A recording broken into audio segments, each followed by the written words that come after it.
हमन ह विधायक जी जगन हम बात करे हन कि हमार गांव में गोदी माटी नहीं चलते और चलते तब फर्जी हाजिरी भराथे और कई झन तो कामे नहीं चलते फिर भी फर्जी हाजिरी सरपंच अपन बेटा बहू बेटी पत्नी के नाम से फर्जी हाजिरी भरते और अपन नौकरानी के नाम से और अपन दोस्त यार अड़ोसी पड़ोसी के नाम से फर्जी हाजिरी भरते। यही हाल जनपद के भी है। जनपद है अपन मेन आदमी के लिए फर्जी हाजिरी भरते जिनमें कभी काम बनेगी। जनपद के नाम है प्रवीण धुरंधर और सरपंच के नाम है नारायण साहब।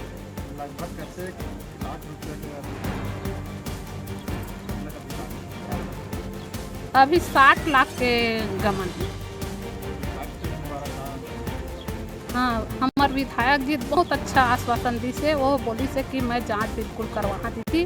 तो हूँ मन गरीब महू गरीब से महू बने हाँ, लेकिन बहुत अच्छा आश्वासन दी से मन विधायक कराएं तो हमारे मन के दिल शांत हो गए और हो जांच के अधिकार दी से 2-4 दिन में बिल्कुल जांच हो जाएगी करके बोले। आप लोगों के द्वारा ये भी बोले गए कि दूसर के नाम से जॉब कार्ड बने हैं, दूसर व्यक्ति पैसा मिले तेकर बारे में। हाँ, दूसर के नाम से जॉब कार्ड बने दूसर पैसा मिले तो एकरो जांच हो ही बोली से।